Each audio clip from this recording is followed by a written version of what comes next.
Welcome back to the channel. I'm Jessica, and as you saw by the title, we are talking about oral hygiene. And I am going to explain to you why you shouldn't brush your teeth or floss before or after certain activities. So if you're interested, you got to keep watching. We are going to break this down into givers and receivers. What should givers be doing? What should receivers be doing? I think that's easier for you to take in the information instead of just listing different things and you don't know who it applies to. So here we go. The giver. You are giving. Okay, number one. Do not brush or floss before or after. It may cause microscopic little tears in the gums, in the cheek, in the roof of the mouth, anywhere the toothbrush and overly brushing hard, or you just may have sensitive teeth and sensitive gums, it can open you up for infection, especially when you floss. I know sometimes when I floss, even if you floss every day, sometimes you might hit something and you're going to get a little blood. So that lets you know it's a microscopic tear somewhere and you don't want to leave that open and then put something else in it, like virus, bacteria, any germs, fungus, thrush, yeast. All that kind of stuff can get in there and cause some real problems, let alone cold sores and all other kind of sores and ulcers and lesions that could be in there from other reasons. So don't brush, don't floss. Mouthwash is kind of a controversial thing. Some people say it causes the same damage as brushing and flossing. And then some people say mouthwash is not, what do they call it, invasive. It's not invasive. It's not going to cause anything to tear. So some people say mouthwash is okay. I stay away from it. The alternative is rinsing with warm water, warm salt water, or something like that before and after if you want to, or some people just do it after. But, so we're still on the givers. So if you are giving, if you are sick in any way, or you think you may be sick in any way, any of these, disease conditions that are going around now that are contagious, they can be passed this way through your mouth. So if you think you got a cold, a flu, anything, don't do it. Even sinuses. When I'm mucousy and got sinuses, it just all in fluids and slippery. It just don't mix to me. So if you feel sick in any kind of way, don't do it. That's my thing. As a giver, you can always use a barrier method if you're not comfortable. If you're not comfortable with doing it to a woman, get a dental dam. If you're not comfortable doing it with a man, you always have the option of condoms. Men don't like it. They say they can't feel anything. It's like having a balloon or whatever they say for why they don't want it. If you don't feel comfortable as the giver, you have to speak up and say something. That's just how I feel. Consent is golden. If you're not fully consenting to it, tell them and say, no, we have to do it this way or we can't do it. And if they don't respect that, you need to get away from them anyway, because they don't mean you no good anyway. It's a setup. Y'all know I'm paranoid. That's a setup. You don't know me, I don't know you, and you don't want to use no kind of protection. I'm scared you a monster. I'm scared of you, or you don't care. You already got that little man. You already got the shit, so you don't even care. So protect yourself from STDs, STIs, and other various infections and disease conditions that could come from it. Okay? So moving on to the next thing. Dental checkups. Don't forget the dental checkups, because nobody wants to deal with bad breath. And when you have bad breath and you do that kind of stuff, sometimes the smell of that spit and the smell of that old funky breath, it stays with you. I have had that happen. Somebody with funky breath, and it don't be a fishy smell. It's a funky, shitty kind of smell from the inside their gut. It smell like they've been eating shit sandwiches. So I don't want my coochie smelling like no shit sandwich. So get your dental checkups, and keep it right. See what's causing your breath to stink and the halitosis to be persistent. So yeah, checkups. Now let's move on to the receivers. This is the one that's actually more crucial to me. It's the receiver, because it's somebody have to take on anything that you lacking in hygiene becomes their problem. So let's get on these good old receivers. First of all, basic hygiene if you're going to be receiving this. Females, soap and water on the outside. Don't put nothing on the inside. And you can get pH balanced body wash. An intimate wash is what they call it. pH balanced intimate wash, to make sure the yeast and all the other stuff is at a minimum. Are you going to be able to wipe it out completely? And that's what I'll be telling y'all men. It's always a little something in there. But it's not harmful if she's keeping it tight, keeping it right. Men, same thing. Soap and water. Don't forget the balls.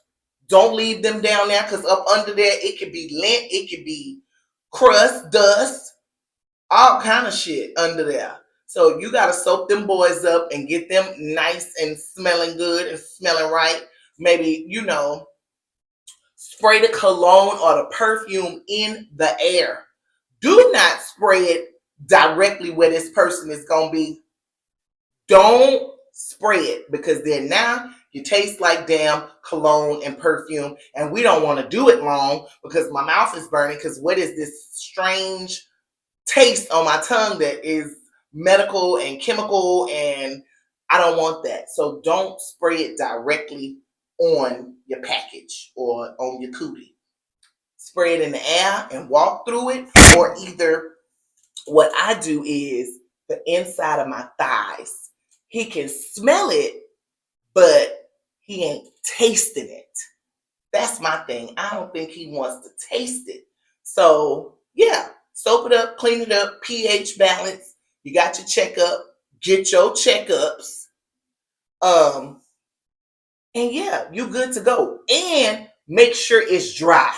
Oh my God, if y'all don't go right into it and it's not dry, that wet down there and your legs is closed, or your nutties is, pushed down in your drawers or whatever, you definitely have to make sure that area is dry. No bullshit, because it can start stinking. If it's wet and you go sit down on the couch or some leather or put on some tight jeans and you didn't dry it all the way, that's going to cause fungus and bacteria too, and then that's going to stink. So if you're receiving, dry that thing out. Let that coochie breathe. Let that coochie breathe. And that way it's a pleasant odor. Or not an odor, pleasant smell. When you say odor, that's a negative. Smell could be either or. So after all of that, the hair. I know I don't want to cough up hairballs.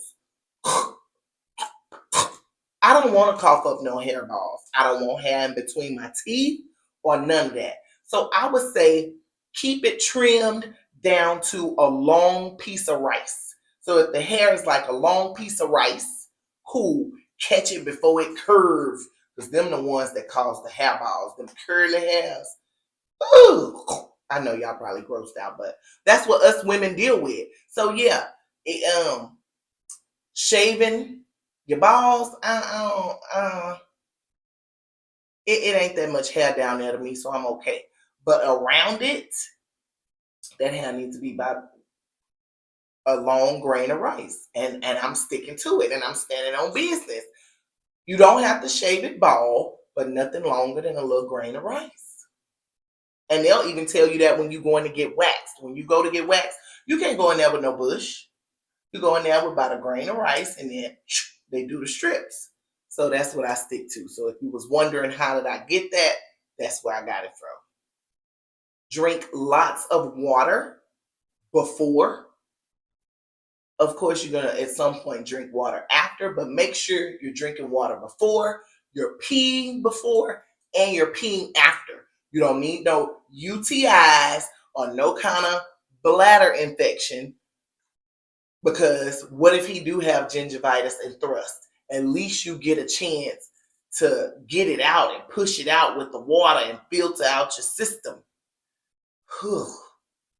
And I know we have to talk about it, but that's gross.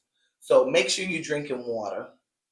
Make sure you're drinking water so you can pee. That peeing is so important for those UTIs. Ain't nothing cranberries can do once you get some shit up in there. Ain't nothing some cranberries can do. You ain't nothing but some old something with a cillin at the end that's gonna help you. Penicillin, moxicillin. That's the only thing can help you at that point. So let's not get to the cillins. Let's just, stay where we at. So most definitely drink water. Make sure you use the restroom. Keep it right. Keep it tight. You don't want no smells or nothing like. Ooh, I cannot close it out. I cannot. I forgot one major thing. God dog it. Yo, booty. Nobody don't want to smell no little leftover chickpea, chickenlet, crusty, flaky skid marks. Clean your ass. Wash your ass and dry it. Dry it all the way. And I would even say smell the towel and make sure. Because sometimes you get a little residual. Sometimes you either took a shower, but you didn't really get all the way in there, especially if you don't have the type of shower head that you can take it off and put, because I got the kind of shower head that I can take off, baby, and it's still water going, and then I can take it off and get in there. So I'm pretty good, but I still do a smell. I smell my towel to make sure everything is gone. And y'all might think I'm crazy, but you better sniff them towels, because just water don't always do it. Just water don't always do it. So don't think I'm crazy, y'all. This was a video that I'm very passionate about hygiene, because I don't do the smells and the stinks. That ain't me. So I hope you take my advice. Keep it right, keep it tight, keep it smelling good. And that's all I can tell you. If you feel like you have not learned anything in this video, I want you to drop it down in the comments. If you have any more questions or anything else you want to ask me about oral hygiene, drop it in the comments. Reach out to me, schedule an appointment, whatever you want to do. But I will see y'all in the next video, and subscribe if you haven't subscribed. Bye, y'all.